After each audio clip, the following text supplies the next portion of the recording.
Ferrari has spoken, and it did so on the track. But did its long-awaited updates in Bahrain really work? Are we facing a red revolution? Or another disappointment disguised as hope? Ferrari began the 2025 season under tremendous pressure. After a promising close to 2024, where it seemed they had finally cracked the technical puzzle that had kept them ahead of Red Bull and McLaren, the Tifosi expected a team ready to fight for the championship from the opening lap. But reality hit hard. The first 3 races were not only disappointing but alarming. The SF-25 proved unstable, lacking grip, unable to keep pace with its direct rivals. In the constructors' standings, Ferrari found itself in an uncomfortable 4th position. The worst part, a 76-point gap over leader McLaren. In Formula One, that gap equates to weeks, if not months, of development and refinement. And that, in the current context, is almost an eternity. Hamilton's victory in the Shanghai Sprint barely masked a worrying trend. The car had serious structural flaws in its aerodynamic balance and entire management. On technical circuits, the deficit was evident. The SF-25 lacked sufficient stability in medium and high-speed corners. Both drivers, Leclerc and Hamilton, began to publicly express their frustration. After the Japanese GP, the situation could no longer be hidden. Ferrari urgently needed updates. The car was not only difficult to handle, but it also forced both drivers to constantly leave their comfort zones. For Hamilton, accustomed to a Mercedes car that responded with pinpoint precision, the jump was especially complex. Leclerc, meanwhile, suffered from a lack of confidence in the rear of the car. The feeling was clear. Ferrari didn't have a competitive car to aspire to victories. And they knew it. The pressure in Maranello increased day by day. The upgrade package planned for Miami had to be brought forward. Bahrain became the obligatory testing ground, an all-or-nothing effort. Expectations were sky-high. The credibility of the technical team, the morale of the drivers, and the future of the season depended on these new parts. In this tense context, with the Italian media harshly criticizing the team and uncomfortable comparisons with past mistakes, Ferrari decided to take a risk. There was no room to wait any longer. Bahrain became a turning point. The big question was whether these updates would arrive in time, or if the season was already irretrievably lost. When Ferrari decided to bring forward its first major upgrade package to the Bahrain Grand Prix, it wasn't just another aerodynamic update. It was a philosophical shift in the design approach for the SF-25. The team knew that what was at stake wasn't just immediate performance, but the technical direction of the entire season. Therefore, development didn't focus on a single part of the car, but rather comprehensively addressed several key elements that influenced the car's overall performance. The main focus was on the car's floor, one of the most sensitive parts in this era of ground-effect single-seaters. Ferrari didn't just tweak details, they completely redesigned the geometry of that area. They changed the front deflectors to better direct airflow toward the Venturi channels, essential for generating downforce without adding drag. This was critical because the car had been suffering from unstable aerodynamic balance, especially in medium and high-speed corners. The new fins on the edge of the floor were also key. 3 strakes were introduced instead of the previous 2, which improved vortex management and stabilized the flow under the car. This had a very specific objective, to increase the efficiency of the rear diffuser, which was also redesigned. The central part of the diffuser, known as the keel, was narrowed to increase the air extraction speed and, consequently, increase rear grip without generating additional drag. But the updates were not limited to the lower areas of the SF-25. Ferrari also made more subtle but equally significant modifications to the rear of the car, such as the small winglet mounted on the rear wing center pillar. Although seemingly insignificant at first glance, its purpose was to optimize airflow exiting that area, helping to reduce turbulence and improve the overall efficiency of the aerodynamic package. These improvements were accompanied by meticulous work in the wind tunnel and CFD simulation. The Maranello team knew that any error in the correlation between theoretical data and what was observed on the track could cost weeks of lost development. Therefore, the decision was also made to split the on-track work. While Hamilton tested the new package, Dino Beganovic used the previous specification. This strategy allowed for direct comparative data collection under the same conditions. The level of technical detail was so high that even the shape of the leading edge of the floor was reconfigured to interact harmoniously with the new deflectors. This not only showed a deeper understanding of the car's behavior, but also revealed a change in mentality within Ferrari. Instead of attacking the symptoms, they went straight to the root of the problem, the efficiency of aerodynamic flow from the start to the finish of the car.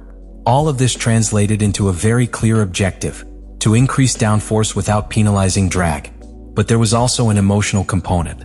This update was a message. Ferrari wanted to make it clear that they were still in the fight, that they could react, that they weren't willing to give in for another year to Red Bull's supremacy and McLaren's rising speed. This redesign of the SF-25 wasn't an improvised experiment. It was the result of weeks of internal pressure, marathon simulation sessions, and a brave decision to bring forward an evolution that, according to original plans, was destined to debut in Miami. But Ferrari couldn't wait any longer, and Bahrain became the perfect laboratory to test whether they had made the right call, or if the SF-25 was doomed from its very foundation. The first signs on track after the introduction of the new package of improvements were encouraging, but the verdict wasn't as simple as a yes or no. Ferrari showed real, measurable progress, both in qualifying and race pace. However, the key question remained unanswered. Is this progress enough to return to the fight for victories? In the free practice sessions in Bahrain, the times began to reflect a change. Leclerc, for the first time this season, was able to place himself among the top 4 in the standings under representative conditions. In qualifying, he achieved an exceptional lap that placed him on the front row. It wasn't just a good time. It was a message. Ferrari had closed some of the gap between them and McLaren and Red Bull. But that result, while striking, required context. The gap between Leclerc and Oscar Piastri, who set an impressive time with the McLaren, was still over 0.8 of a second in practice conditions. And that, in Formula One terms, is an eternity. When Leclerc incredulously asked over the radio if Piastri's 1 minute and 31.6 seconds was real, his engineer's response was brutally honest, a bit all over the place. In other words, Ferrari was still losing time in multiple sectors, with no single clear solution. In the race, the SF-25 also showed signs of life.